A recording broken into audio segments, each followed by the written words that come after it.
Welcome back students. നമ്മൾ ഫ്യൂച്ചേഴ്സിനെ കുറിച്ചാണ് discuss ചെയ്തുകൊണ്ടിരുന്നത് അല്ലേ. ഫ്യൂച്ചേഴ്സിനകത്ത് 5 ടൈപ്പ് പറഞ്ഞു. ഇൻഡെക്സ് ഫ്യൂച്ചർ എന്താണെന്ന് പറഞ്ഞു. ഇനി ഫ്യൂച്ചർ വെച്ച് ഏറ്റവും പ്രധാനമായിട്ട് ചെയ്യാൻ പറ്റുന്ന ഒരു മേഖലയെക്കുറിച്ചാണ് നമുക്ക് ഈ വീഡിയോക്കകത്ത് ഡിസ്കസ് ചെയ്യാനുള്ളത്. It's called hedging.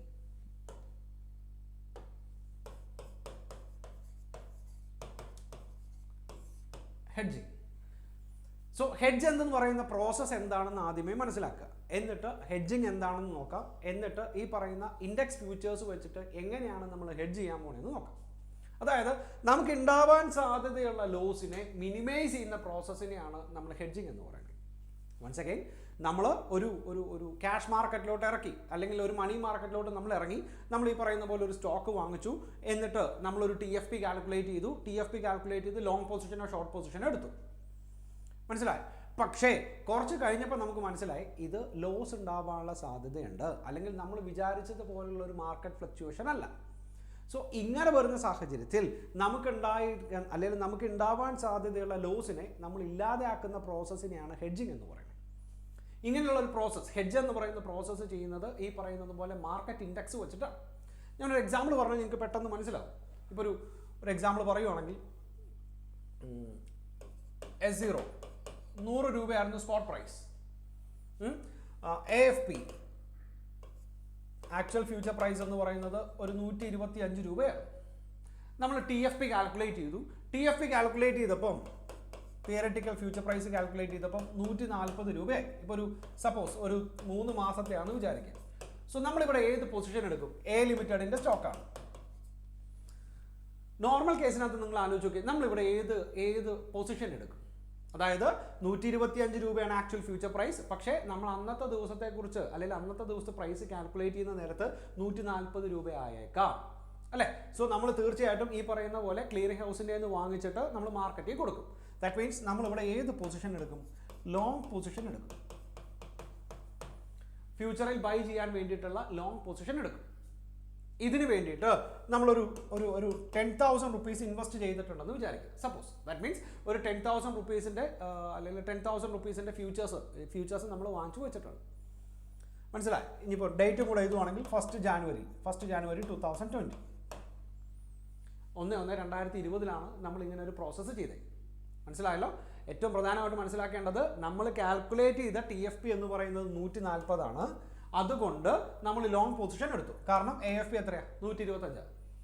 ഇങ്ങനെ ഒരു സാഹചര്യത്തിലാണ് ഈ പറയുന്ന പോലെ മാർക്കറ്റ് ഫ്ലക്ച്വേഷൻസ് വളരെയധികം നെഗറ്റീവ് ആവണം. ഈ പറയുന്ന കൊറോണ ഇഷ്യൂസോ അല്ലെങ്കിൽ വേറെ ഏതെങ്കിലും മാർക്കറ്റ് കണ്ടീഷൻസ് നെഗറ്റീവ് ആകുമ്പോൾ നമ്മൾ വിചാരിച്ചതുപോലെ ഈ പറയുന്ന ഫ്യൂച്ചറിൻ്റെ അല്ലെങ്കിൽ ആ പറയുന്ന ഡെറിവേറ്റീവ്സിൻ്റെ, ഇവിടെ ഡെറിവേറ്റീവ് ഏതാ? A ലിമിറ്റഡിൻ്റെ സ്റ്റോക്കാണ്. A ലിമിറ്റഡിൻ്റെ ഷെയറാണ് ഇവിടുത്തെ അണ്ടർലൈങ് അസറ്റ്. അതിൻ്റെ വാല്യൂ കയറി പോകുന്നില്ല. അതായത് A ലിമിറ്റഡ് എന്ന് പറയുന്നത്, അല്ലെങ്കിൽ A ലിമിറ്റഡിൻ്റെ മാർക്കറ്റ് വാല്യൂ എന്ന് പറയുന്നത് എന്ത് ചെയ്തുകൊണ്ടിരിക്കണേ? കുറഞ്ഞുകൊണ്ടിരിക്കണേ. സിറ്റുവേഷൻ മനസ്സിലായല്ലോ? സോ ആ സിറ്റുവേഷൻ അത് നിങ്ങളൊന്ന് ആലോചിച്ച് നോക്കി. നിങ്ങൾ വില കൂടുമെന്നുള്ള അസംഷനിലാണ് നമ്മൾ എന്ത് ചെയ്യുന്നത്? വില കൂടുമെന്നുള്ള അസംഷനിലാണ് നമ്മൾ ഫ്യൂച്ചർ കോൺട്രാക്റ്റ് ലോങ് പൊസിഷൻ എടുത്തത്. ദാറ്റ് മീൻസ് ഫ്യൂച്ചറിൽ ബൈ ചെയ്യാം എന്ന് പറഞ്ഞിട്ടുള്ള ഒരു തീരുമാനത്തിലോട്ട് എത്തുന്നത്. ഞാൻ പറയുന്ന സിറ്റുവേഷൻ മനസ്സിലാവുണ്ടല്ലോ? After 1 month, that means 31st January ആയപ്പോൾ നിങ്ങൾക്ക് മനസ്സിലായി നമ്മുടെ പ്ലാനിങ് എല്ലാം തെറ്റായിരുന്നു. ഓക്കെ, ദാറ്റ് മീൻസ് ഇത് എന്തുണ്ടാവാനുള്ള സാധ്യതയുണ്ട്? ഈ പറയുന്നത് പോലെ നെഗറ്റീവ് ഉണ്ടാവാനുള്ള സാധ്യതയുണ്ട്. അതായത് ലോങ് പൊസിഷൻ അല്ല എടുക്കേണ്ടിയിരുന്നത്, നമ്മൾ എടുക്കേണ്ടിയിരുന്നത് ഷോർട്ട് പൊസിഷൻ ആയിരുന്നു. ഇങ്ങനെ ഒരു സിറ്റുവേഷനിൽ നമ്മൾ എന്ത് ചെയ്യും? ആലോചിച്ചോക്കെ. ഇങ്ങനെ ഒരു സിറ്റുവേഷനിൽ നമ്മൾ എന്ത് ചെയ്യും? നമ്മളിവിടെ ചെയ്യുന്നത് ഹെഡ്ജിങ് എന്ന് പറയുന്ന പ്രോസസ്സാണ്. ആ ഹെഡ്ജിങ് എങ്ങനെയാണ് ചെയ്യണതെന്ന് അറിയാമോ? അതായത് നമ്മുടെ അണ്ടർലൈങ് അസറ്റിന് വേണ്ടിയിട്ട് നമ്മൾ ഏത് പൊസിഷനാണോ എടുത്തത് അതിൻ്റെ ഓപ്പോസിറ്റ് പൊസിഷൻ ഇൻഡെക്സ് അല്ലെങ്കിൽ മാർക്കറ്റ് ഇൻഡെക്സിൽ നമ്മൾ എടുക്കും. ഞാൻ പറഞ്ഞ മനസ്സിലായോ? കൺഫ്യൂസ് ആയില്ലെങ്കിൽ ഒന്നും കൂടെ, നമ്മുടെ അണ്ടർലൈങ് അസറ്റിന് നമ്മൾ ഏത് പൊസിഷനാണോ എടുത്തിരിക്കുന്നത് അതിൻ്റെ ഓപ്പോസിറ്റ് പൊസിഷൻ ഏതിനെടുക്കും? നമ്മുടെ മാർക്കറ്റ് ഇൻഡെക്സിലോട്ട് എടുക്കും. സോ അങ്ങനെ എടുക്കാൻ നേരത്ത് നമുക്ക് എന്ത് സംഭവിക്കും? നിങ്ങൾ ആലോചിച്ച് നോക്കിയേ. ഇവിടെ ലോങ് പൊസിഷനാണ് എടുത്തത്. ലോങ് പൊസിഷൻ എടുക്കുന്ന നേരത്ത് നമുക്ക് ലോസ് ഉണ്ടാവാൻ സാധ്യതയുണ്ട്. അപ്പോൾ നമുക്ക് എന്ത് ചെയ്യുന്നതായിരിക്കും നല്ലത്? ഷോർട്ട് പൊസിഷൻ എടുക്കണമായിരിക്കും നല്ലത് അല്ലേ? ആണല്ലോ? സോ അവിടെ മാർക്കറ്റ് ഇൻഡെക്സിനെ വെച്ചിട്ട് നമ്മൾ എന്ത് ചെയ്യുന്നു? ഒരു ഷോർട്ട് പൊസിഷൻ എടുക്കും. ഓക്കെ, കുറച്ചും കൂടെ ക്ലാരിറ്റിയിൽ നമുക്ക് പറയാം. A ലിമിറ്റഡും മാർക്കറ്റ് ഇൻഡെക്സ്. എ ലിമിറ്റഡിൽ നമ്മൾ 10,000 rupees ആണ് ഇപ്പോൾ സ്പെൻഡ് ചെയ്തിരിക്കുന്നത്. മനസ്സിലായോ? എന്നിട്ട് നമ്മൾ ലോങ് പൊസിഷൻ എടുത്തു. ലോങ് പൊസിഷൻ എടുത്ത് എന്തിനു വേണ്ടിയിട്ടാണ്? നമ്മൾ മാർക്കറ്റ് ഹൈ ആവും എന്ന് വിചാരിച്ചിട്ടാണ് ലോങ് പൊസിഷൻ എടുത്തത്. ആഫ്റ്റർ 1 month നമുക്ക് മനസ്സിലായി നമ്മൾ ലോങ് പൊസിഷൻ അല്ല എടുക്കേണ്ടിയിരുന്നത്, നമ്മൾ എടുക്കേണ്ടിയിരുന്നത് ഏതാ? ഷോർട്ട് പൊസിഷൻ ആയിരുന്നു. മനസ്സിലായി? സോ ഇവിടെ നോക്കി, ഇവിടെ നമുക്ക് 10,000 rupees നഷ്ടം വരാം. അല്ലെങ്കിൽ ഇവിടെ എത്ര ശതമാനമാണോ, എത്ര പെർസെൻറ്റേജ് ആണോ കുറവ് വരുന്നത്, അത്രത്തോളം നമുക്ക് നഷ്ടം വരാം. അല്ലേ? എക്സാമ്പിൾ ആയിട്ട് തന്നെ പറയുവാണെങ്കിൽ AFP 125 ആയിരുന്നു. AFP 125 ആയിരുന്നു. 140 ആവുമെന്ന് വിചാരിച്ചുകൊണ്ടാണ്, TFP 140 ആണ്, അല്ലെങ്കിൽ 140 ആവുമെന്ന് വിചാരിച്ചുകൊണ്ടാണ് നമ്മൾ ലോങ് എടുത്തത്. നമുക്ക് ഒരു മാസം കഴിഞ്ഞപ്പോൾ മനസ്സിലായി നമുക്ക് ഇത് 120 രൂപയാവണം.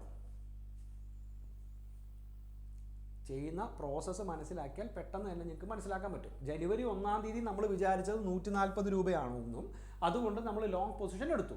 പക്ഷേ ഒരു മാസം കഴിഞ്ഞപ്പോൾ നമുക്ക് മനസ്സിലായി നമ്മൾ ചെയ്ത തെറ്റാണ്, ഇങ്ങനെയല്ലായിരുന്നു ചെയ്യേണ്ടത്, അല്ലെങ്കിൽ മാർക്കറ്റ് കണ്ടീഷൻസ് നേരെ നെഗറ്റീവായി. ദാറ്റ് മീൻസ് ഈ പറയുന്ന അന്നത്തെ ദിവസത്തെ TFP എന്നാണോ ഈ ഫ്യൂച്ചർ എക്സ്പയർ ആവുന്നത്, അന്നത്തെ ദിവസത്തെ TFP 120 രൂപയായിരിക്കാം.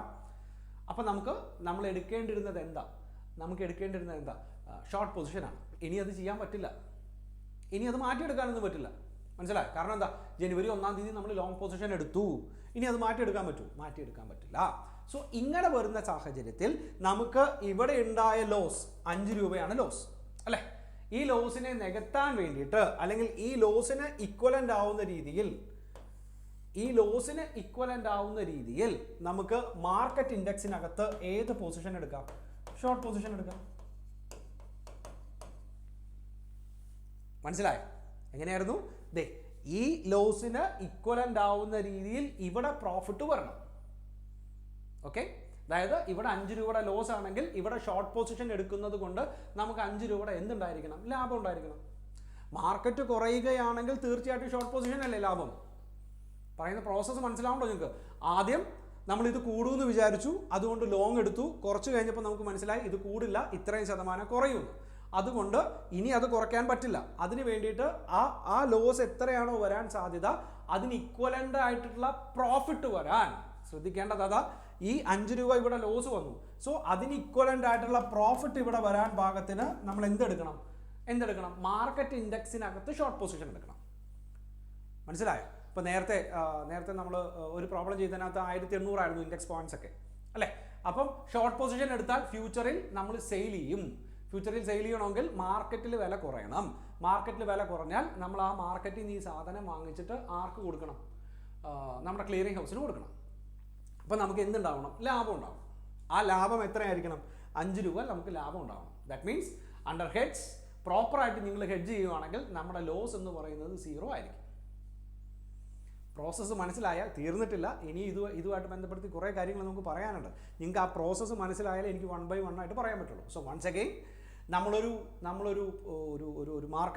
മാർക്കറ്റിനകത്ത് കയറി നമ്മളൊരു സ്റ്റോക്ക് വാങ്ങിക്കുന്നു, നമ്മൾ ലോങ് പൊസിഷൻ എടുത്തു, മാർക്കറ്റിലെ വാല്യൂ കൂടുമെന്ന് വിചാരിച്ചിട്ട് ആഫ്റ്റർ 1 month നമുക്ക് മനസ്സിലായി നമ്മുടെ ഡിസിഷൻ തെറ്റായിരുന്നു, ലോങ് അല്ല എടുക്കേണ്ടത്, ഷോർട്ടാണ് എടുക്കേണ്ടത്, ഇനി അത് മാറ്റിയെടുക്കാനൊന്നും പറ്റില്ല. സോ അങ്ങനെ വരുന്ന സാഹചര്യത്തിൽ ഇവിടെ ഉണ്ടാവാൻ സാധ്യതയുള്ള ലോസ് എത്രയാണോ അതിന് ഇക്വലൻ്റ് ആവുന്ന രീതിയിൽ അവിടെ പ്രോഫിറ്റ് വരണം. എവിടെ ഇൻഡെക്സ് ഫ്യൂച്ചറിനകത്ത് പ്രോഫിറ്റ് വരണം. സോ അതിന് വേണ്ടിയിട്ട് ഇവിടെ ലോങ് ആണ് എടുക്കുന്നതെങ്കിൽ അവിടെ നമ്മൾ ഏത് പൊസിഷൻ എടുക്കും? ഷോർട്ട് പൊസിഷൻ എടുക്കും. ഇനി ഇവിടെ ഷോർട്ടാണ് എടുക്കുന്നതെങ്കിലോ അവിടെ ലോങ് പൊസിഷൻ എടുക്കും. മനസ്സിലായി? എന്നിട്ട് ഇവിടെ ഉണ്ടാവുന്ന ലോസിനെ നമ്മൾ അവിടുത്തെ പ്രോഫിറ്റുമായിട്ട് ഓഫ്സെറ്റ് ചെയ്യും. ചെയ്ത കാര്യം മനസ്സിലായല്ലോ? ഇവിടെ ഉണ്ടാവുന്ന ലോസിനെ നമ്മൾ അവിടുത്തെ പ്രോഫിറ്റുമായിട്ട് നമ്മൾ എന്ത് ചെയ്യാൻ പോവാ? ഓഫ്സെറ്റ് ചെയ്യാൻ പോവാം. Point number 1. ഓക്കെ, മനസ്സിലായെങ്കിൽ, അല്ലെങ്കിൽ പോയിന്റ് ഒന്നും വേണ്ട, റൂൾ നമ്പർ 1 എന്ന് തന്നെ പറയാം. റൂൾ നമ്പർ 1 ഈ പറയുന്നത് പോലെ ലോങ് പൊസിഷൻ ആണെങ്കിൽ അവിടെ നമ്മൾ ഏത് പൊസിഷൻ എടുക്കണം? ഷോർട്ട് എടുക്കണം.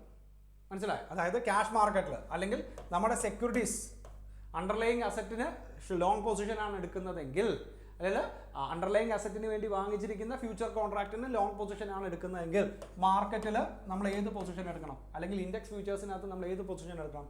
ഷോർട്ട് എടുക്കണം. ഇനി ഇവിടെ ഷോർട്ടാണ് എടുക്കുന്നതെങ്കിൽ ഇവിടെ നമുക്ക് എന്തെടുക്കാം? ലോങ് പൊസിഷൻ എടുക്കാം. ചെയ്തോ? മനസ്സിലായോ? rule number 1 and rule number 2.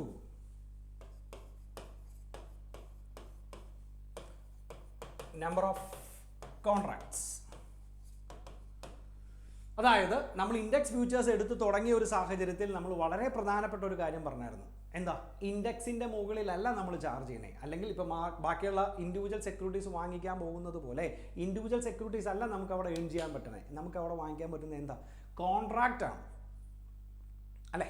നമുക്ക് അവിടെ വാങ്ങിക്കാൻ പറ്റുന്നത് കോൺട്രാക്റ്റ് ആണ്. സോ നേരത്തെ പറഞ്ഞ എക്സാമ്പിളായിട്ട് കയറി വരികയാണെങ്കിൽ 5 രൂപ ലോസ് ഉണ്ടാവുകയാണെങ്കിൽ ഓക്കെ അണ്ടർ ഹെഡ്സ് നമുക്ക് 5 രൂപ മാർക്കറ്റിൽ നിന്ന് എന്തുണ്ടാക്കിയാൽ മതി? പ്രോഫിറ്റ് ഉണ്ടാക്കിയാൽ മതി. വൺസ് അഗൈൻ, ഇൻഡിവിജ്വൽ സെക്യൂരിറ്റിക്കകത്ത് നിങ്ങൾക്ക് 5 രൂപ പ്രോഫിറ്റ് 5 രൂപ ലോസ് ആണ് ഉണ്ടായതെങ്കിൽ, അല്ലെങ്കിൽ ഒരു 5% ലോസ് ആണ് ഉണ്ടായതെങ്കിൽ, മാർക്കറ്റിൽ നിന്ന് നിങ്ങൾ ഇതിൻ്റെ ഓപ്പോസിറ്റ് പൊസിഷൻ എടുത്ത് 5 രൂപ എന്തുണ്ടാക്കിയാൽ മതി? പ്രോഫിറ്റ് ഉണ്ടാക്കിയാൽ മതി. അങ്ങനെ 5 രൂപ പ്രോഫിറ്റ് ഉണ്ടാക്കണമെങ്കിൽ എത്ര ഷെയർ വാങ്ങിക്കണം എന്നല്ല നോക്കണേ, എത്ര യൂണിറ്റ്സ് വാങ്ങിക്കണം എന്നാണ് നോക്കണേ. കാരണം ഇവിടെ മാർക്കറ്റ് ഹെഡ്ജ് ആണ് നടത്തണേ. ഇപ്പം വേറൊരു എക്സാമ്പിൾ എളുപ്പത്തിൽ പറയാം. എ ലിമിറ്റഡും ബി ലിമിറ്റഡും ആണെന്ന് വിചാരിക്കുക. സോ എ ലിമിറ്റഡിൻ്റെയും ഇൻഡിവിജ്വൽ സെക്യൂരിറ്റിയാണ്, ബി ലിമിറ്റഡിൻ്റെ ഇൻഡിവിജ്വൽ സെക്യൂരിറ്റിയാണ്. അവിടെ ഒരു കമ്പാരിസൻ്റെ ആവശ്യമില്ല, അല്ലെങ്കിൽ യൂണിറ്റ്സിൻ്റെ ആവശ്യമില്ല, അല്ലെങ്കിൽ കോൺട്രാക്റ്റിൻ്റെ ആവശ്യമില്ല.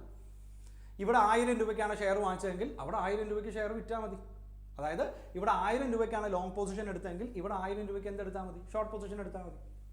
പക്ഷേ ഇൻഡെക്സ് ഫ്യൂച്ചർ വരുന്ന നേരത്ത് അങ്ങനെ ഡയറക്റ്റ് ആയിട്ട് പൈസ ഡെപ്പോസിറ്റ് ചെയ്യുന്നത് നമ്പർ ഓഫ് കോൺട്രാക്റ്റിൻ്റെ അടിസ്ഥാനത്തിലാണ്. സോ ഇവിടെ നമ്മൾ റൂൾ നമ്പർ 2 കണ്ടുപിടിക്കാൻ പോകുന്നത് എന്താണെന്ന് വെച്ചാൽ number of contracts to be trade. അതായത് എത്ര കോൺട്രാക്റ്റ് വേണം. അതിനാണ് ഞാൻ കഴിഞ്ഞ പ്രോബ്ലത്തിനകത്ത് വളരെ പ്രധാനമായിട്ടൊരു കാര്യം പറഞ്ഞത്. ആ പ്രോബ്ലത്തിനകത്ത് ആ ഒരു സെൻറ്റൻസിൻ്റെ ആവശ്യമേ ഉണ്ടായിരുന്നില്ല. എന്നാൽ പോലും നമ്മൾ അത് പറഞ്ഞായിരുന്നു. എങ്ങനെയായിരുന്നു? 1800 പോയിൻ്റാണ്. അവിടെ ഒരു കോൺട്രാക്റ്റ് എന്ന് പറയുന്നത് 200 പോയിൻറ്റ്സാണ്. ദാറ്റ് മീൻസ് ഇൻഡെക്സ് ഫ്യൂച്ചേഴ്സിനകത്ത് നിങ്ങൾക്ക് ഡയറക്റ്റ് ആയിട്ട് പോയിന്റ്സ് വാങ്ങിക്കാൻ പറ്റില്ല. നിങ്ങൾക്ക് ഏതേ വാങ്ങിക്കാൻ പറ്റുള്ളൂ? കോൺട്രാക്റ്റേ വാങ്ങിക്കാൻ പറ്റുള്ളൂ. സോ ഇവിടെ നമ്മൾ മനസ്സിലാക്കേണ്ടതും അതാണ്. നമ്മൾ എത്ര കോൺട്രാക്റ്റ് വാങ്ങിക്കണം, എന്തിനു വേണ്ടിയിട്ടാണ്? നമ്മൾ എത്ര കോൺട്രാക്റ്റ് വാങ്ങിക്കണമെന്ന് കണ്ടുപിടിക്കുന്നത് എന്തിനു വേണ്ടിയിട്ടാണ്? ആലോചിച്ച് നോക്കിയേ. ഈ പറയുന്ന ലോസിനെ ഓഫ്സെറ്റ് ചെയ്യാൻ വേണ്ടിയിട്ട്. സോ അണ്ടർ റൂൾ നമ്പർ 2 നമ്മുടെ നമ്പർ ഓഫ് കോൺട്രാക്ട്സ് എന്ന് പറയുന്നതിനകത്ത് ഇക്വേഷൻ വരുന്നത് എങ്ങനെയാണ്? Units in spot position, that means number of contract to be trade. ഇത് ഓഫ്സെറ്റ് ചെയ്യാൻ വേണ്ടിയിട്ട്, ഹെഡ്ജിങ് എന്ന് പറയുന്ന സാധനത്തിനകത്ത് ഇത് ഓഫ്സെറ്റ് ചെയ്യാൻ വേണ്ടിയിട്ട് ഇൻഡെക്സ് ഫ്യൂച്ചേഴ്സിനകത്ത് എത്ര കോൺട്രാക്റ്റ് വാങ്ങിക്കണം? മനസ്സിലായി? അതിൻ്റെ ഇക്വേഷൻ വരുന്നത് ഇങ്ങനെയാണ്. Units in spot position requiring hedging divided by units in one future contract. മനസ്സിലായി? അതായത് unit in spot position requiring hedging. ഈ ഹെഡ്ജ് ചെയ്യാൻ വേണ്ടിയിട്ട് ഈ പറഞ്ഞ എക്സാമ്പിൾ ആണെങ്കിൽ 5 രൂപയുടെ ലോസ് ഇല്ലാതെയാക്കാൻ വേണ്ടിയിട്ട് നമ്മൾ എത്ര യൂണിറ്റ്സ് വാങ്ങിക്കണോ അതിനാണ് ഇപ്പോൾ കൊടുത്തിരിക്കുന്നത്. Units requiring offsetting spot position requiring hedging divided by number of units in one contract. മനസ്സിലായി? അതായത് ഈ എക്സാമ്പിൾ അടിസ്ഥാനത്തിൽ പറയുവാണെങ്കിൽ 5 രൂപയുടെ ലോസ് ഇല്ലാതെയാക്കാൻ വേണ്ടിയിട്ട് നമുക്കൊരു 200 പോയിന്റ്സ് വേണം. മനസ്സിലായി? 5 രൂപയുടെ ലോസ് ഇല്ലാതെയാക്കാൻ വേണ്ടിയിട്ട് മാർക്കറ്റിനകത്ത് നമുക്ക് എത്ര രൂപ വേണം? 200 പോയിന്റ്സ് വേണം. ഓക്കെ, 200 പോയിന്റ്സിൻ്റെ വ്യത്യാസം ഉണ്ടായാലേ നമുക്ക് 5 രൂപയുടെ ലാഭം ഉണ്ടാവുള്ളൂ. എവിടെ? ഷോർട്ട് പൊസിഷനകത്ത്. സോ 200 ഡിവൈഡഡ് ബൈ ഓരോ കോൺട്രാക്റ്റും 50 പോയിന്റ്സ് ആണെന്ന് വിചാരിക്കുക. മനസ്സിലായി? അങ്ങനെയാണെങ്കിൽ എത്ര കോൺട്രാക്റ്റ് വേണ്ടി വരും? 4 കോൺട്രാക്റ്റ് വേണ്ടി വരും. ഓക്കെ, പറഞ്ഞ കാര്യം അതേപോലെ തന്നെ ആലോചിക്കുക. 5 രൂപയുടെ ലോസ് ആണ് നമുക്ക് ഇല്ലാതെയാക്കേണ്ടത്. 5 രൂപയുടെ ലോസ് ഇല്ലാതെയാക്കാൻ വേണ്ടിയിട്ട് നമുക്ക് 200 പോയിന്റ്സിൻ്റെ ട്രേഡ് നടത്തേണ്ടി വരും. എവിടെ? മാർക്കറ്റിൽ. അതായത് ഇൻഡെക്സ് ഫ്യൂച്ചേഴ്സിനകത്ത് 200 പോയിന്റ്സിൻ്റെ ട്രേഡ് നടത്തേണ്ടി വരും എന്ന് നമ്മൾ കണ്ടുപിടിച്ച് കഴിഞ്ഞാൽ അവിടെ 200 പോയിന്റ്സ് ആയിട്ട് മാർക്കറ്റിൽ നിന്ന് വാങ്ങിക്കാൻ പറ്റില്ല, കോൺട്രാക്റ്റ് ആയിട്ടേ വാങ്ങിക്കാൻ പറ്റുള്ളൂ. സപ്പോസ് ഒരു കോൺട്രാക്റ്റ് എന്ന് പറയുന്നത് 50 പോയിന്റ് ആണെങ്കിൽ നമ്മൾ ഈ 200 പോയിന്റ്സ് 5 രൂപ ലാഭം ഉണ്ടാക്കാൻ വേണ്ടി വരുന്ന 200 പോയിന്റ്സ് ട്രേഡ് ചെയ്യാൻ നമ്മൾ എത്ര കോൺട്രാക്റ്റിനകത്ത് ഏർപ്പെടണം? 4 കോൺട്രാക്റ്റിനകത്ത് ഏർപ്പെടണം. ചെയ്ത മനസ്സിലായല്ലോ? സോ റൂൾ നമ്പർ 1, എന്താണോ ഏത് പൊസിഷനാണോ എടുക്കുന്നത് അതിൻ്റെ നേരെ ഓപ്പോസിറ്റ് പൊസിഷൻ എടുക്കണം. ആൻഡ് റൂൾ നമ്പർ 2, എത്ര യൂണിറ്റ്സ് ആണ് ഹെഡ്ജിങ്ങിന് വേണ്ടിയിട്ട് എത്ര യൂണിറ്റ്സ് ആണ് വേണ്ടത് എന്ന് നോക്കണം. മനസ്സിലായി? ഇത് മനസ്സിലായാൽ ഇതിനകത്ത് ഒരു കാര്യം കൂടെ പറയാണ്ട്, അത് റൂൾ നമ്പർ 3 ആണ്. ദാറ്റ് മീൻസ് ഇതേ into hedge ratio. That means number of contracts to be trade എന്ന് പറയുന്ന സാധനം കയറി വരുന്നത് എങ്ങനെയാ? Units in sports position requiring hedging divided by units in one future contract into hedge ratio. That means അങ്ങനെയാണെങ്കിൽ നമ്മൾ rule number 3 പഠിക്കാൻ പോകുന്നതും അതാണ്. റൂൾ നമ്പർ 3 എന്താണ് ഹെഡ്ജ് റേഷ്യോ?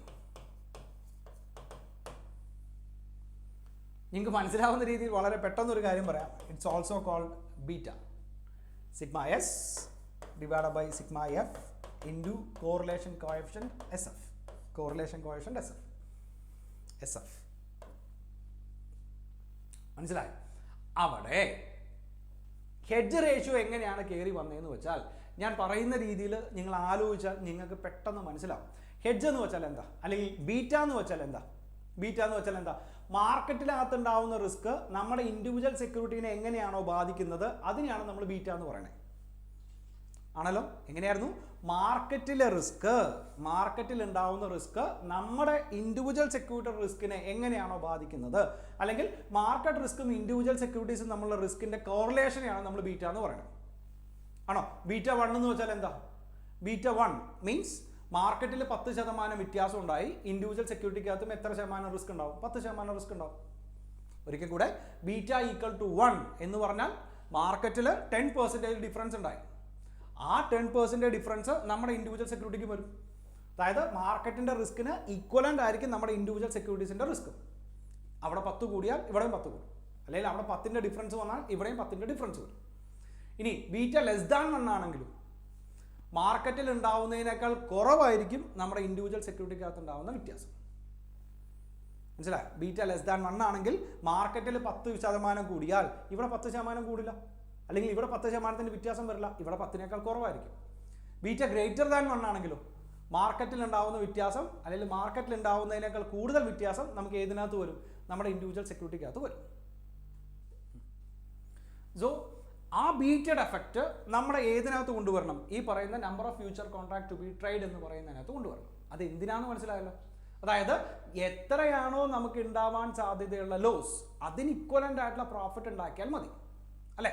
5 രൂപയാണ് ഇവിടെ കുറഞ്ഞതെങ്കിൽ ഇവിടെ ഷോർട്ട് പൊസിഷൻ എടുക്കുമ്പോൾ 5 രൂപ കൂടിയാൽ മതി. ഞാൻ പറയുന്ന കാര്യം നിങ്ങൾക്ക് മനസ്സിലായല്ലോ? ഓക്കെ. ഹെഡ്ജ് എന്ന് പറയുന്ന സാധനം ലോസിനെ മിനിമൈസ് ചെയ്യാൻ വേണ്ടി മാത്രമാണ്, അല്ലാതെ പ്രോഫിറ്റ് ഉണ്ടാക്കാൻ വേണ്ടിയിട്ടല്ല. അത് വേറെ വരുന്നുണ്ട്, അത് നമുക്ക് പിന്നെ പഠിക്കാം. സോ ഹെഡ്ജ് എന്ന് പറയുന്ന സാധനം ലോസിനെ മിനിമൈസ് ചെയ്യാൻ വേണ്ടിയിട്ടാണ്. സോ ഞാൻ പറഞ്ഞ പോയിന്റ് തന്നെ നിങ്ങൾ ആലോചിച്ച് നോക്കുക. ഇൻഡിവിജ്വൽ സെക്യൂരിറ്റിക്കകത്ത് 5% വ്യത്യാസം വന്നാൽ മാർക്കറ്റിനകത്തും 5% വ്യത്യാസം വരണം. അങ്ങനെയുള്ള ഒരു സാഹചര്യം വരുവാണെങ്കിൽ അതിനെ ബീറ്റ 1 എന്ന് പറയാം, അല്ലേ? ആണല്ലോ? പക്ഷേ ഇവിടെ നോക്കി, എല്ലാ സാഹചര്യത്തിനകത്തും അങ്ങനെ ആവണം എന്ന് നിർബന്ധമില്ല. അതുകൊണ്ടാണ് നമ്മൾ ഇവിടെ ഏതിനെയും കൂടെ മൾട്ടിപ്ലൈ ചെയ്യണേ? ബീറ്റേനെയും കൊണ്ട് മൾട്ടിപ്ലൈ ചെയ്യണം, അല്ലെങ്കിൽ ഹെഡ്ജ് റേഷ്യോനെ കൊണ്ട് മൾട്ടിപ്ലൈ ചെയ്യണം. ഇപ്പോൾ ഹെഡ്ജ് റേഷ്യോ 1 ആണെന്ന് വിചാരിക്കുക, വേറെ കാര്യങ്ങളൊന്നും ഇവിടെ ചെയ്യണ്ട. എത്ര കോൺട്രാക്ട് വേണമെന്ന് മാത്രം നോക്കിയാൽ മതി. ഏതുണ്ടാക്കാൻ? ഈ ലോസിന് അനുബന്ധമായിട്ടുള്ള, അല്ലെങ്കിൽ ലോസിന് ഇക്വലൻ്റ് ആയിട്ടുള്ള പ്രോഫിറ്റ് ഉണ്ടാക്കാൻ എത്ര കോൺട്രാക്ട് വേണമെന്ന് മാത്രം നോക്കിയാൽ മതി. ഇൻറ്റു ഹെഡ്ജ് റേഷ്യോ ചെയ്യേണ്ടത്. അത് ഞാൻ കുറച്ചും കൂടെ ഡീറ്റെയിൽ ആയിട്ടുള്ള ഒരു എക്സാമ്പിൾ പറയാം. ഇപ്പോൾ ഒരു ഉദാഹരണത്തിന് ബീറ്റ 1 ആണെന്ന് വിചാരിക്കുക. 10,000 രൂപയാണ് ഇൻഡിവിജ്വൽ സെക്യൂരിറ്റിക്കകത്ത് മുടക്കിയിരിക്കണേ. ബീറ്റ 1 ആണ്. 10,000 രൂപ ഇൻഡിവിജ്വൽ സെക്യൂരിറ്റിക്കകത്ത് മുടക്കി. മനസ്സിലായോ? അവിടെ 5% ലോസ് വരും എന്ന് നമുക്ക് തോന്നി. സോ അങ്ങനെ വരുന്ന സാഹചര്യത്തിൽ ഇതിൻ്റെ ഓപ്പോസിറ്റ് നിൽക്കുന്ന മാർക്കറ്റിലും നമ്മൾ എത്ര തന്നെ മുടക്കിയാൽ മതി? 10,000 തന്നെ മുടക്കിയാൽ മതി. കാരണം എന്താ? അവിടെ ബീറ്റ 1 ആണ്. ഞാൻ പറയുന്നത് മനസ്സിലാവുണ്ടോ? എ ലിമിറ്റഡിൻ്റെ സെക്യൂരിറ്റിക്കകത്ത് നിങ്ങൾ 10,000 രൂപയാണ് മുടക്കിയിരിക്കണേ. 10,000 രൂപ മുടക്കിയിട്ട് ലോങ് പൊസിഷൻ എടുത്തപ്പോൾ അവിടെ 5% ലോസ് വരാനുള്ള സാഹചര്യം ഉണ്ടായിരുന്നു. സോ ബീറ്റ 1 ആണ്. ബീറ്റ 1 എന്ന് വെച്ചാൽ മാർക്കറ്റിൽ എത്രയാണോ വ്യതിയാനം ഉണ്ടാവുന്നത് അതിന് ഇക്വലൻ്റ് ആയിട്ട് ഇൻഡിവിജ്വൽ സെക്യൂരിറ്റിക്കകത്ത് വ്യതിയാനം ഉണ്ടാവും. സോ ഇവർ ഇക്വലൻ്റ്, അല്ലെങ്കിൽ ഇവരുടെ റിലേഷൻഷിപ്പ് 1 ആയതുകൊണ്ട് ഇവിടെ 10,000 മുടക്കിയാൽ മാർക്കറ്റിലും എത്ര തന്നെ മുടക്കിയാൽ മതി? 10,000 മുടക്കിയാൽ മതി. കാരണം എന്താ? ഇവിടെ 5% കുറയുമ്പോൾ അവിടെ 5% കൂടിക്കോളും. ഇവർ തമ്മിലുള്ള റിലേഷൻഷിപ്പ് 1 ആണ്. മനസ്സിലായി? ഇനി ഓപ്പോസിറ്റ് പൊസിഷനും കൂടെ എടുത്തിരിക്കണേ. ഇവിടെ ലോങ്ങും അവിടെ ഷോർട്ടും എടുത്തിരിക്കണേ. സോ ഇവിടെ 5% കുറഞ്ഞാൽ 5% കുറയുന്നതിൻ്റെ ലോസ് ഇവിടെ വന്നാൽ അവിടെ 5% കൂടുന്നതിൻ്റെ ലാഭം ഉണ്ടാവും. സിറ്റുവേഷൻ മനസ്സിലായല്ലോ? സോ ഇത് β1 ആണെങ്കിൽ നമുക്ക് ഡയറക്റ്റ് ആയിട്ട് എഴുതാം. ഇനി β.5 ആണെന്ന് വിചാരിക്കുക, <1 ആണെന്ന് വിചാരിക്കുക. മാർക്കറ്റിൽ ഉണ്ടാവുന്ന അത്രയും റിസ്ക് നമ്മുടെ ഇൻഡിവിജ്വൽ സെക്യൂരിറ്റിക്കകത്ത് ഉണ്ടാവില്ല. മനസ്സിലായോ? മാർക്കറ്റിനകത്ത് ഉണ്ടാവുന്ന അത്രയും റിസ്ക് അല്ലെങ്കിൽ അതിനേക്കാൾ കുറഞ്ഞ റിസ്ക് ആയിരിക്കും ഏതിനകത്ത് ഉണ്ടാവണേ? ഇൻഡിവിജ്വൽ സെക്യൂരിറ്റിക്കകത്ത് ഉണ്ടാവണേ. ആൻഡ് ദ തേർഡ് വൺ, β1 മുകളിലാണെങ്കിൽ ഓക്കെ, മാർക്കറ്റിൽ ഉണ്ടാവുന്നതിനേക്കാൾ കൂടുതൽ റിസ്ക് നമ്മുടെ ഏതിനകത്ത് കയറി വരും? നമ്മുടെ ഇൻഡിവിജ്വൽ സെക്യൂരിറ്റിക്കകത്ത് കയറി. സിറ്റുവേഷൻ മനസ്സിലായല്ലോ? ഒരു പ്രോബ്ലം കൂടെ ചെയ്യുമ്പോൾ നിങ്ങൾക്ക് അത് പെട്ടെന്ന് തന്നെ മനസ്സിലാവും. സോ നിങ്ങൾ ഇത്രയും മാത്രം ആലോചിക്കുക. ഈ കാര്യങ്ങൾ മനസ്സിലായാലേ എനിക്ക് പ്രോബ്ലം ചെയ്യാൻ പറ്റുള്ളൂ. ഈ വീഡിയോയിൽ തന്നെ നമുക്ക് പ്രോബ്ലം കൂടെ ഡിസ്കസ് ചെയ്യാം. പറയുന്ന കാര്യം എന്താണ് ഹെഡ്ജ് എന്ന് മനസ്സിലാക്കുക. ഹെഡ്ജ് വെച്ചിട്ട് നമ്മൾ ലാഭം ഉണ്ടാക്കാം എന്ന് പറയുന്ന ചിന്താഗതിയല്ല. ഹെഡ്ജ് വെച്ചിട്ട് നമുക്ക് ഉണ്ടാവാൻ സാധ്യതയുള്ള ഒരു ലോസിനെ നമ്മൾ ഇല്ലാതെയാക്കുന്നു. നമ്പർ 1. നമ്പർ 2, എന്ത് വെച്ചിട്ടാണ് നമ്മൾ അങ്ങനെ ചെയ്യണേ? മാർക്കറ്റ് ഇൻഡെക്സ് വെച്ചിട്ട് അല്ലെങ്കിൽ ഇൻഡെക്സ് ഫ്യൂച്ചേഴ്സ് വെച്ചിട്ടാണ് നിലവിലുള്ള ഇൻഡിവിജ്വൽ ഡെറിവേറ്റീവ്സിനെ നമ്മുടെ ലോസ് ഇല്ലാതെ ആക്കണേ. ആൻഡ് നമ്പർ 3, ഇൻഡിവിജ്വൽ സെക്യൂരിറ്റിക്കകത്ത് എടുത്തിരിക്കുന്ന പൊസിഷൻ എന്താണോ അതിൻ്റെ ഓപ്പോസിറ്റ് പൊസിഷൻ വേണം ഏതിനകത്ത് എടുക്കാൻ? നമ്മുടെ ഇൻഡെക്സ് ഫ്യൂച്ചേഴ്സിനകത്ത് എടുക്കാൻ. മനസ്സിലായോ? ആൻഡ് നമ്പർ 4, എത്ര കോൺട്രാക്റ്റിനകത്ത് ഏർപ്പെടണം എന്നറിയണം. ഏതിനകത്ത്? ഈ ഇൻഡെക്സിനകത്ത് എത്ര കോൺട്രാക്റ്റിനകത്ത് ഏർപ്പെടണം എന്നറിയണം. So number of contract to be trade എന്ന് പറയുന്ന സാധനം കണ്ടുപിടിക്കാൻ നമുക്ക് എന്ത് ചെയ്തേ പറ്റൂ? എത്ര യൂണിറ്റ് വേണം ഡിവൈഡ് ബൈ ഒരു യൂണിറ്റിൻ്റെ വാല്യൂ, അല്ലെങ്കിൽ ഒരു കോൺട്രാക്റ്റിനകത്ത് വരുന്ന യൂണിറ്റ്സ്. ഒരു യൂണിറ്റിൻ്റെ വാല്യൂ അല്ല, ഒരു കോൺട്രാക്റ്റിനകത്ത് വരുന്ന യൂണിറ്റ്സ്. ചെയ്ത് മനസ്സിലായോ? Into hedge ratio. അവിടെ ഹെഡ്ജ് റേഷ്യോ ചെയ്യാനുള്ള കാരണമാണ് ഞാൻ പറഞ്ഞത്, മാർക്കറ്റിൽ ഉണ്ടാവുന്ന വ്യതിയാനവും ഇൻഡിവിജ്വൽ സെക്യൂരിറ്റിക്കകത്ത് ഉണ്ടാവുന്ന വ്യതിയാനവും ഡിഫറൻ്റ് ആയേക്കാം. സോ ഇതിൻ്റെ പ്രപ്പോർഷൻ കറക്റ്റ് ആക്കാൻ വേണ്ടിയിട്ട് നമുക്ക് ഇൻറ്റു ബീറ്റ ചെയ്തേ പറ്റും. ഇത്രയും കാര്യങ്ങൾ മനസ്സിലായാൽ നമുക്കൊരു പ്രോബ്ലം നോക്കാം. ഓക്കെ, നമുക്ക് ഒരു പ്രോബ്ലം നോക്കാം.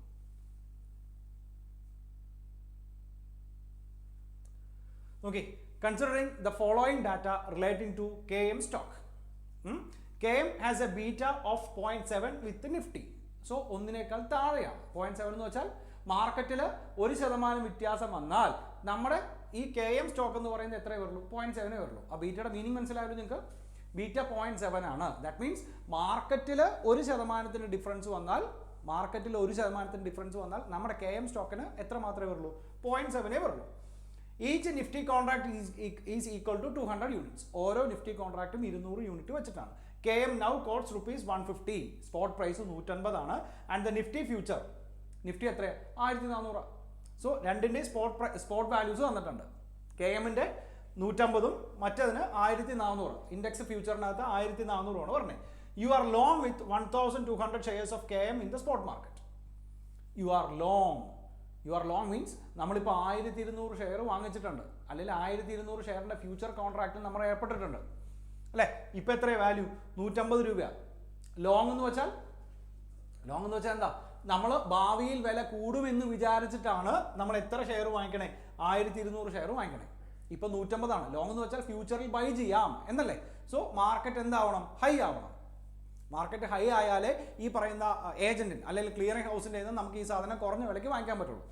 സോ പറഞ്ഞ കാര്യം മനസ്സിലായല്ലോ? ഇപ്പോൾ ഒരു 150 രൂപയാണ് ഒരു ഷെയറിൻ്റെ വാല്യൂ. നമ്മൾ 1200 ഷെയറാണ് വാങ്ങിച്ചിരിക്കണേ. നമ്മൾ ലോങ് പൊസിഷനാണ്. ദാറ്റ് മീൻസ് ഇതിൻ്റെ വില കൂടുമെന്നാണ് വിചാരിച്ചിരിക്കണേ. Part number 1.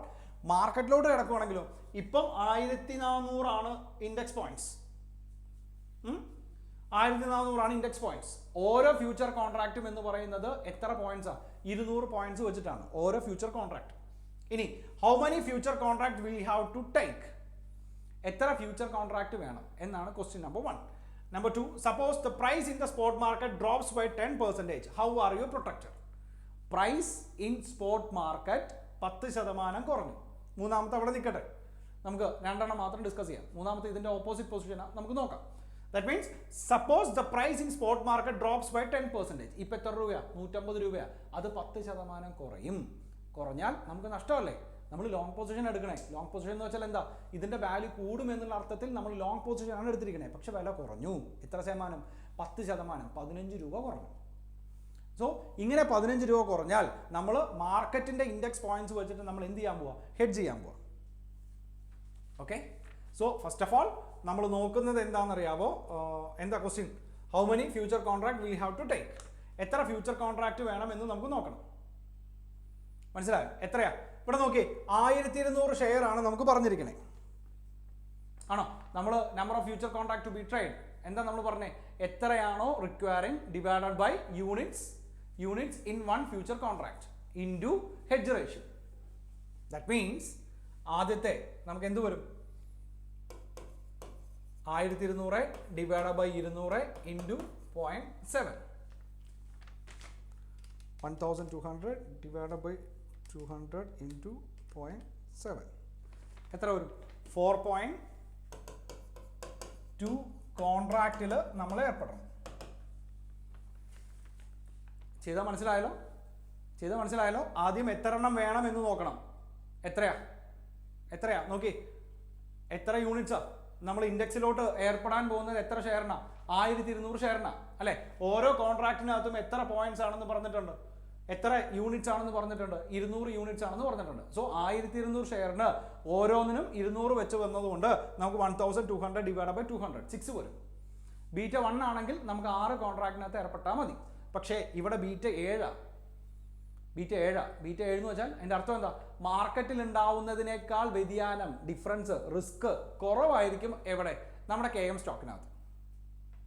മനസ്സിലായോ? മാർക്കറ്റിൽ 1% ഡിഫറൻസ് വന്നാൽ KM സ്റ്റോക്കിനകത്ത് എത്രയേ വരുള്ളൂ? 0.7 വരുള്ളൂ. ദാറ്റ് മീൻസ് മാർക്കറ്റിന് ഇക്വലന്റ് ആവാൻ വേണ്ടിയിട്ട് 6 കോൺട്രാക്റ്റിനകത്ത് ഏർപ്പെടണമെങ്കിൽ പോലും ഇവിടെ എത്ര കോൺട്രാക്റ്റിനകത്ത് മാത്രം ഏർപ്പെട്ടാൽ മതി? 4.2 കോൺട്രാക്റ്റിനകത്ത് ഏർപ്പെട്ടാൽ മതി. കുറച്ച് കൺഫ്യൂസിംഗ് ആണ്. ആലോചിച്ചാലേ നിങ്ങൾക്ക് മനസ്സിലാവുള്ളൂ. അതായത് മാർക്കറ്റിന് ഇക്വലന്റ്, നമ്മുടെ കയ്യിലുള്ള KM സ്റ്റോക്ക് മാർക്കറ്റും ഇക്വലന്റ് ആവണമെങ്കിൽ ഇൻഡെക്സ് 6 കോൺട്രാക്റ്റിനകത്ത് നമ്മൾ ഏർപ്പെടണം. പക്ഷേ ഹെഡ്ജ് റേഷ്യോ ബീറ്റ എന്ന് പറയുന്നത് 0.7 ആണ്. അതിൻ്റെ അർത്ഥം എന്താ? 0.7 എന്ന് വെച്ചാൽ ഇതിനേക്കാൾ കുറവായിരിക്കും അല്ലേ? ഏതിനേക്കാൾ? മാർക്കറ്റ് റിസ്കിനേക്കാൾ കുറവായിരിക്കും ഇൻഡിവിജ്വൽ സെക്യൂരിറ്റിയുടെ റിസ്ക്. അതുകൊണ്ട് നമുക്ക് 6 കോൺട്രാക്റ്റിനകത്ത് ഏർപ്പെടേണ്ട. നമുക്ക് എത്ര കോൺട്രാക്റ്റിനകത്ത് മാത്രം മതി? 4.2 കോൺട്രാക്റ്റ് മാത്രം മതി. ഓക്കെ. ഇനി ഇത് വെച്ച് നമ്മുടെ പ്രൊട്ടക്ഷൻ എങ്ങനെയാണ് എന്നാണ് ചോദിച്ചിരിക്കുന്നത്. നമുക്ക് ഉണ്ടാവാൻ സാധ്യതയുള്ള ലോസ് ഞാൻ രണ്ടും അതേപോലെ തന്നെ എഴുതാം. നമുക്ക് ആദ്യം KM സ്റ്റോക്കിന്റെ എഴുതാം. ഇത് മാർക്കറ്റിലെ ഇൻഡെക്സ്. നിങ്ങൾ ഓർത്തിരിക്കേണ്ടത് ഇതാ 4.2 കോൺട്രാക്റ്റിനകത്ത് ഏർപ്പെടണം. ഇവിടെ ലോങ് പൊസിഷൻ ആണല്ലോ. സോ ഇവിടെ നമ്മൾ തീർച്ചയായിട്ടും ഏത് പൊസിഷൻ എടുക്കും? ഷോർട്ട് പൊസിഷൻ എടുക്കും. അതായത് ഇവിടെ പ്രൈസ് കൂടുന്നതാണ് ലാഭം, ഇവിടെ പ്രൈസ് കുറയുന്നതാണ് ലാഭം അല്ലെ? ഷോർട്ട് പൊസിഷൻ മീൻസ് ഫ്യൂച്ചറിൽ നമ്മൾ സെയിൽ ചെയ്യും. ആർക്ക്? ക്ലിയറിംഗ് ഹൗസിന് സെയിൽ ചെയ്യും. സോ മാർക്കറ്റിലെ പ്രൈസ് എന്തായിരിക്കണം? കുറവായിരിക്കണം.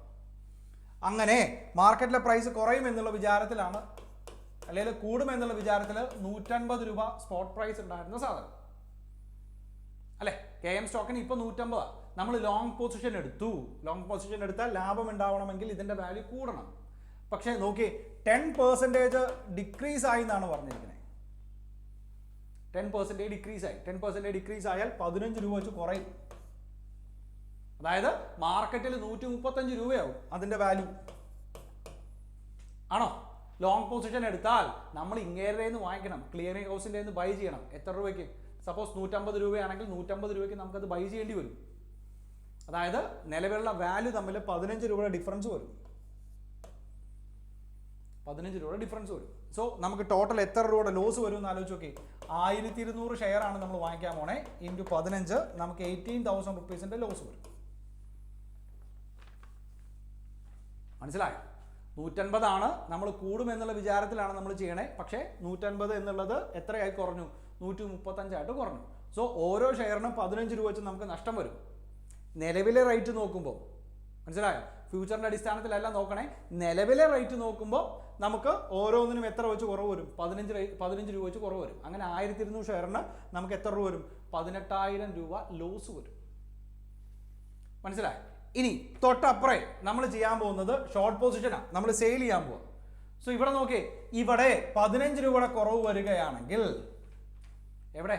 നമ്മുടെ ഇൻഡിവിജ്വൽ സെക്യൂരിറ്റിക്കകത്ത് 15 രൂപയുടെ കുറവ് വരികയാണെങ്കിൽ മാർക്കറ്റിൽ ഡിവൈഡ് ബൈ 0.7 ചെയ്താൽ 21.429 റുപ്പീസിന്റെ ഡിഫറൻസ് വരും. ചെയ്ത കാര്യം മനസ്സിലായല്ലോ? ബീറ്റ 0.7 എന്ന് പറഞ്ഞാൽ അതിൻ്റെ അർത്ഥം എന്താ?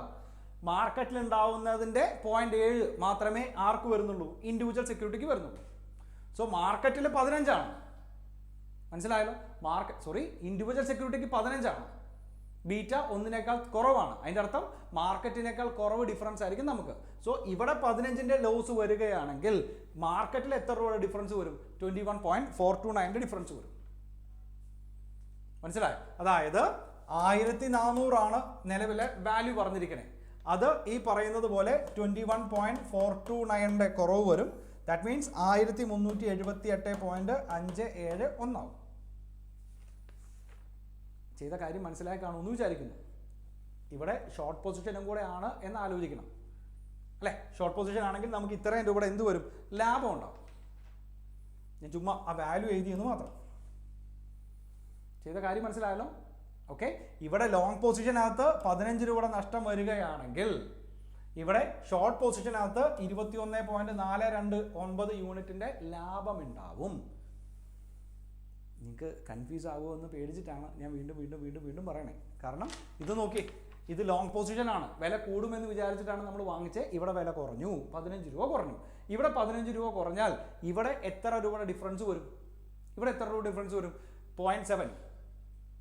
അതായത് 24.429 ഡിഫറൻസ് വരും. കാരണം ബീറ്റ 0.7 ഇതിൻ്റെ 70% വരെ മാത്രമേ ഇവിടെ ഡിഫറൻസ് വരുള്ളൂ. അതായത് ഇവിടെ 1 രൂപയുടെ ഡിഫറൻസ് ഉണ്ടായാൽ ഇവിടെ 0.7 ഡിഫറൻസ് ഉണ്ടാവുള്ളൂ. സോ അങ്ങനെ നോക്കുമ്പോൾ ഇവിടെ 21.429 രൂപയുടെ വ്യത്യാസം ഉണ്ടാവാനുള്ള സാധ്യതയുണ്ട്. ഇവിടെ ഷോർട്ട് പൊസിഷൻ ആണല്ലോ. ഷോർട്ട് പൊസിഷൻ മീൻസ് ഫ്യൂച്ചറിൽ സെയിൽ ചെയ്യാം. സോ വില കുറയുകയാണെങ്കിൽ ലാഭമാണ് ഉണ്ടാവണേ. എത്ര രൂപയാണ് വില കുറയണേ? നിലവിലെ കണക്കനുസരിച്ച് 21.429 രൂപയുടെ കുറവ് സംഭവിക്കും. ആണോ? നമ്മൾ എത്ര കോൺട്രാക്റ്റാണ് വാങ്ങിച്ചിരിക്കണേ? 4.2 കോൺട്രാക്റ്റാണ് വാങ്ങിച്ചിരിക്കണേ. ഓരോ കോൺട്രാക്റ്റിനകത്തും എത്ര യൂണിറ്റ്സ് ഉണ്ട്? 200 യൂണിറ്റ്സ് ഉണ്ട്. ദാറ്റ് മീൻസ് അതായത് 4.2 into 200 ചെയ്യുമ്പം 840 വരും. അത്രയും യൂണിറ്റ്സ് നമ്മുടെ കയ്യിലുണ്ട്. ഓരോ യൂണിറ്റ്സിനും 21.429 വെച്ച് വരുന്ന നേരത്ത് നമുക്ക് കറക്റ്റ് 18,000 റുപ്പീസിൻ്റെ പ്രോഫിറ്റ് വരും. ചെയ്ത കാര്യം മനസ്സിലായല്ലോ? ദാറ്റ് മീൻസ് ഇവിടെ ഉണ്ടായിരിക്കുന്ന 18,000 ലോസിനെ നമ്മളിതേ ഈ 18,000 പ്രോഫിറ്റ് വെച്ച് നമ്മൾ ഓഫ്സെറ്റ് ചെയ്തു. ഓക്കെ, പറഞ്ഞ കാര്യം മനസ്സിലായി കാണുമെന്ന് വിചാരിക്കുന്നു. സോ ഇതാണ് ഹെഡ്ജിങ്. നമുക്ക് ഉണ്ടാവാൻ സാധ്യതയുള്ള ലോസിനെ നമ്മൾ മിനിമൈസ് ചെയ്യുന്ന പ്രോസസ്സിനെയാണ് ഹെഡ്ജിങ് എന്ന് പറയുന്നത്. സോ അതിൻ്റെ പ്രോസസ്സ് നോക്കുമ്പോൾ number of future contract to be trade എത്രയാണ് എന്നുള്ള കാര്യം ഒന്ന് കണ്ടുപിടിക്കണം. അതിന് നമ്മൾ പറഞ്ഞത് എത്രയാണോ വേണ്ടത് ഡിവൈഡഡ് ബൈ ഒരു യൂണിറ്റ് അല്ലെങ്കിൽ ഒരു കോൺട്രാക്റ്റിനകത്ത് എത്ര യൂണിറ്റ് ആണെന്ന് നോക്കണം into hedge ratio. Hedge ratio ചെയ്യുന്നത് എന്തിനാണ്? നമ്മുടെ രണ്ടുപേരുടെയും റിസ്കിൻ്റെ ക്ലാസ് സെയിം ആക്കാൻ വേണ്ടിയിട്ട്. സോ ഇവിടെ 10% കുറഞ്ഞു. ലോങ് പൊസിഷൻ ആണ് എടുത്തിരിക്കണേ. ലോങ് പൊസിഷൻ എടുത്തത് കൊണ്ട് നമുക്ക് ലാഭം ഉണ്ടാവണമെങ്കിൽ വില കൂടണം. പക്ഷെ ഇവിടെ 15 രൂപ കുറഞ്ഞു. 15 രൂപ കുറഞ്ഞാൽ 1200 സെക്യൂരിറ്റിക്ക് 15 രൂപ വെച്ച് 18,000 രൂപയുടെ നഷ്ടം നമുക്ക് സംഭവിക്കും. അത് ഇപ്പുറത്തോട്ട് കൊണ്ടുവരുന്ന നേരത്ത് ഇവിടെ 15 രൂപ കുറഞ്ഞാൽ ഇവിടെ എത്ര രൂപ കുറയും? 24.429 രൂപ കുറയും. മനസ്സിലായോ? അങ്ങനെ എത്ര കോൺട്രാക്റ്റാണ്? 4.2 കോൺട്രാക്റ്റാണ്. ഓരോ കോൺട്രാക്റ്റിനകത്തും എത്ര യൂണിറ്റ്സാണ്? 200 യൂണിറ്റ്സാണ്. ദാറ്റ് മീൻസ് ഇവിടെ ഉണ്ടായിരിക്കുന്ന ലോസ് ഈ ഇരിക്കുന്ന പ്രോഫിറ്റുമായിട്ട് നമുക്ക് ഓഫ്സെറ്റ് ചെയ്യാൻ പറ്റും. മനസ്സിലായല്ലോ? സോ ഇതാണ് ഹെഡ്ജ്. ഈ ഹെഡ്ജിനകത്ത് കുറച്ച് തിയറി പോർഷൻസും കൂടെ പറയാനുണ്ട്. ക്രോസ് ഹെഡ്ജ് എന്താണ്, പെർഫെക്റ്റ് ഹെഡ്ജ് എന്താണ്, ഇംപെർഫെക്റ്റ് ഹെഡ്ജ് എന്താണ്, അങ്ങനെ കുറച്ച് തിയറി ടോപ്പിക്കുകളും കൂടെ പറയാനുണ്ട്. നമുക്ക് അടുത്ത വീഡിയോയ്ക്കകത്ത് അതിൻ്റെ തിയറിയും പറഞ്ഞ് കുറച്ചും കൂടെ അഡ്വാൻസ്ഡ് ആയിട്ടുള്ള പ്രോബ്ലം കൂടെ ചെയ്ത് നോക്കാം. Okay, by.